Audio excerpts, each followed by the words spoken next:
जय माता दी, जय महाकाल। मैं राजगुरु जी महाविद्या आश्रम में आप सभी का स्वागत करता हूं। आज मैं आप लोगों के लिए एक अद्भुत और रहस्यमय साधना इंद्रांशी साधना प्रयोग 51 शक्तिपीठों में इंद्रांशी एक शक्तिपीठ है और यह शक्तिपीठ श्रीलंका में स्थापित है। वहाँ इसे शंकरी देवी का मंदिर भी कहा जाता है। महातांत्रिक रावण की जो कुल देवी थी वो इंद्रांशी थी। इस साधना को संपन्न करके ही रावण त्रिलोक विजेता बना था, तंत्र का अद्भुत ज्ञाता बना था। यह एक प्रकार की प्रत्यक्षीकरण साधना प्रयोग है।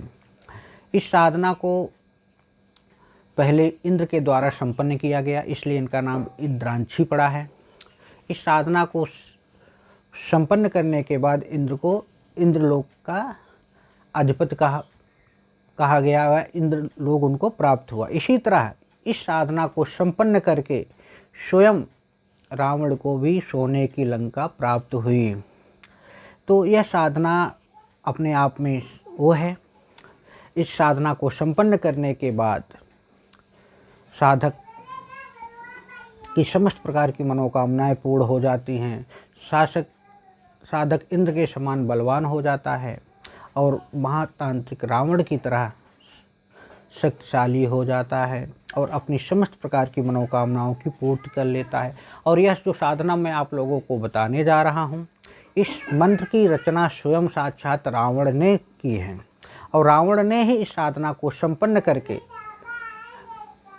अपने मान सम्मान प्रतिष्ठा यश कीर्ति को बढ़ाया है। ये साधना अगर सही से संपन्न कर लें आप, तो माँ इंद्राक्षी स्वयं प्रकट होकर साधक की हर वह इच्छा की पूर्ति करती है जो साधक अपनी इच्छाओं की पूर्ति करना चाहता है, अपनी मनोकामनाओं की पूर्ति करना चाहता है। दूसरी प्रकार बात यह है कि यह एक तामसिक और सात्विक दोनों साधना है। इस साधना के माध्यम से आप किसी का वशीकरण है, स्तंभन है, उच्चाटन है, विदेशण है, कित्या है, मुठ जैसी क्रियाएं संपन्न कर सकते हैं। समाज में मान सम्मान प्रतिष्ठा अर्जित कर सकते हैं। राजनीतिक सामाजिक मान सम्मान प्राप्त कर सकते हैं। और दूसरी बात क्या है कि ऐसी कोई सिद्धि नहीं है जो इस साधना को संपन्न करने के बाद आपको ना मिले। इस साधना को संपन्न कर लेने के बाद 10 की 10 महाविद्याएं अपने आप सिद्ध होने लगती हैं। यक्षिणी है, योगिनी है, परी है, गंधर्व है, किन्नर है। ये जो प्रत्यक्षीकरण साधनाएं हैं, थोड़े से परिश्रम करने से ही आप इसको संपन्न कर सकते हो। इसी साधना को संपन्न कर लेने के बाद रावण ने रावण संहिता जैसी ग्रंथ की रचना की है। इस साधना को संपन्न करने वाला साधक काल ज्ञान का स्वामी हो जाता है। उसके सामने जो भी आता है उसके विषय में उसको स्वतः ही जानकारी होने लगती है।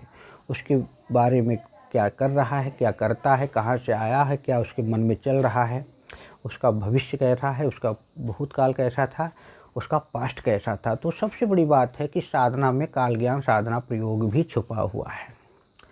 तीसरी बात, इतना अतुलित धन मान सम्मान मिल जाता है कि वो और उसके वंशज पूरा जीवन ईश्वर के साथ व्यतीत कर लेते हैं क्योंकि यह एक प्रत्यक्षीकरण साधना प्रयोग है, रावण द्वारा अनुभूत साधना प्रयोग है, रावण की कुल देवी का साधना प्रयोग है। इंद्र ने इस साधना को संपन्न करके इंद्रलोक को प्राप्त किया, रावण ने इस साधना को संपन्न करके सोने की लंका को प्राप्त किया है। अब इस साधना को संपन्न कैसे करना है?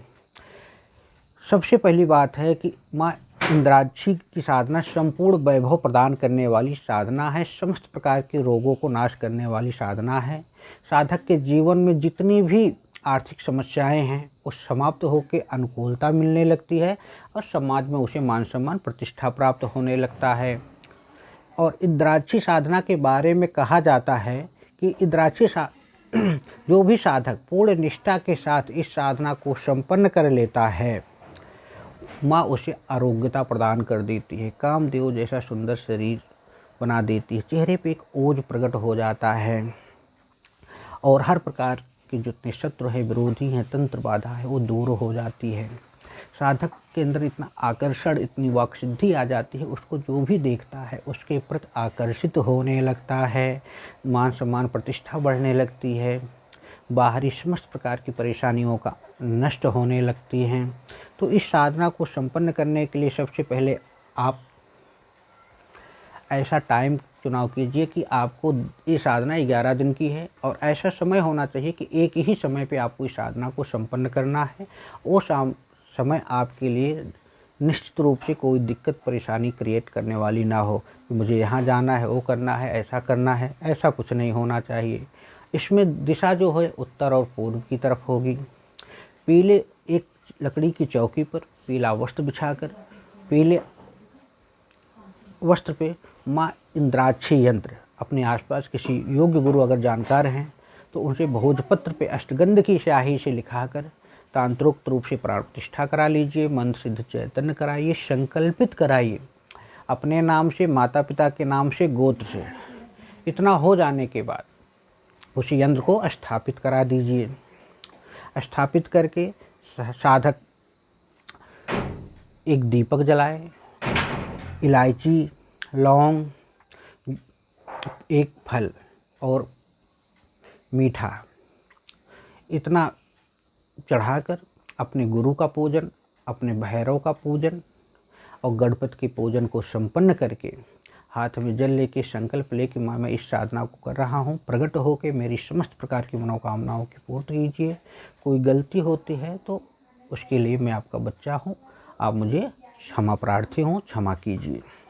इस साधना को आपको 51 माला 11 दिन मंत्र का जाप करना है। मंत्र बेहद छोटा है और मुझे तो ये लगता है कि 1.5 घंटा, अगर 51 नहीं कर सकते तो 31 माला मंत्र का जाप करके इसे आप 11 दिन से 15 दिन की साधना कर सकते हैं या 16 दिन की साधना कर सकते हैं। याद रखिए इस माला में स्फटिक की माला लगेगी। इस साधना में वो प्राण प्रतिष्ठित मंत्र सिद्ध चैतन्य होना बहुत ज़रूरी है और पंचमेवा का भोग लगता है। पंचमेवा डेली चढ़ना चाहिए। खीर माँ को पसंद है तो खीर को ज़रूर चढ़ना चाहिए और एक फल प्रतिदिन चढ़ाना है आपको।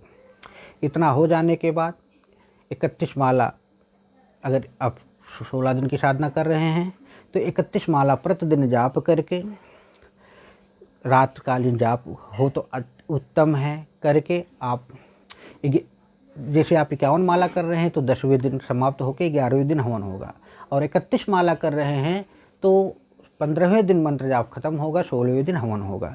तो पंचमेवा से, खीर से, घर से निर्मित खीर से, पंचमेवा से आपको 108 बार हवन कर 1008 108 नहीं 1008 हवन कर देना है पंचमेवा से और उस खीर से। इतना कर लेने के बाद अगर आप ज़्यादा करना चाहते हैं तो 1.25 लाख का अनुष्ठान भी आपके लिए बहुत उत्तम होगा। तो साधना ही सिद्ध हो जाएगी। माँ की छाया हर वक्त आपके साथ चलेगी और सुरक्षित करेगी और आपके आने वाले कल के बारे में भी बताती रहेगी और आप चौकी भी लगा सकते हो। इस साधना को संपन्न कर लेने के बाद आपके सामने भूत प्रेत डाकनी शाकनी ब्रह्म पिशाच जिन्नात प्रकट हो जाते हैं। और दूसरी बात क्या है, इतना हो जाने के बाद जो प्रसाद होगा वो स्वयं ग्रहण कीजिए, अपने परिवार वालों को ग्रहण कराइए, बाहर के किसी व्यक्ति को इस प्रसाद को नहीं देना है। इतना हो जाने के बाद एक कन्या को भोजन करा के सामर्थ्य के अनुसार उसको दान दक्षिणा प्रदान कर दीजिए।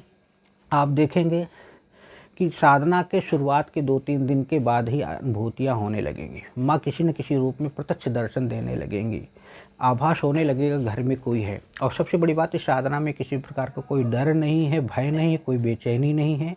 तो आप निश्चिंत होकर साधना संपन्न करें, लेकिन किसी गुरु के मार्गदर्शन में ही साधना करना उत्तम है। देख के पढ़ के साधना मत कीजिएगा। विधि मैं डिस्क्रिप्शन में भी दे दूंगा, मंत्र को भी डिस्क्रिप्शन में भी दे दूंगा, जहाँ देख के आप उसको सही से जान सकते हैं। और बिना यंत्र माला गुटका के इस साधना को ना संपन्न करें। मैं बार बार यही कहूँगा कि आप मुझसे मत प्राप्त करके कहीं अपने योग्य गुरु के मार्गदर्शन में उससे प्राप्त करके उनके मार्गदर्शन में साधना संपन्न करें। मंत्र भी बहुत छोटा है। ओम श्रीं ह्रीं क्लीं ऐं इंद्राक्षी देव्ये नमः। ओम श्रीं ह्रीं क्लीं ऐं इंद्राक्षी देव्ये नमः, ये मंत्र का जाप है। मंत्र आपको डिस्क्रिप्शन में भी मिल जाएगा। तो इस साधना करने के बाद इसका कवच भी है, कवच का पाठ करते हैं, स्तोत्र का पाठ करते हैं तो आपको और अच्छा अनुभव मिलेगा। और माँ प्रकट होकर साधक को दर्शन भी देती हैं, उसकी मनोकामनाओं की भी पूर्ति करती हैं, क्योंकि ये भगवती हैं इसलिए इनको वचन से बाधा नहीं जा सकता है, इतना याद रखिए। और जब भी आपको ज़रूरत पड़ेगी तो सिद्ध हो जाने के बाद आप एक माला मंत्र का जाप कर लोगे, माँ प्रत्यक्ष छाया के रूप में आपकी समस्त प्रकार की मनोकामनाओं की पूर्ति करेंगी। कोई दिक्कत हो, परेशानी हो तो आप हमसे संपर्क कर सकते हो, हमारे महाविद्या आश्रम से भी आप संपर्क कर सकते हैं। इसी तरह महाविद्या आश्रम चैनल को आप लाइक कीजिए, शेयर कीजिए, सब्सक्राइब कीजिए। जय माता दी, जय महाकाल।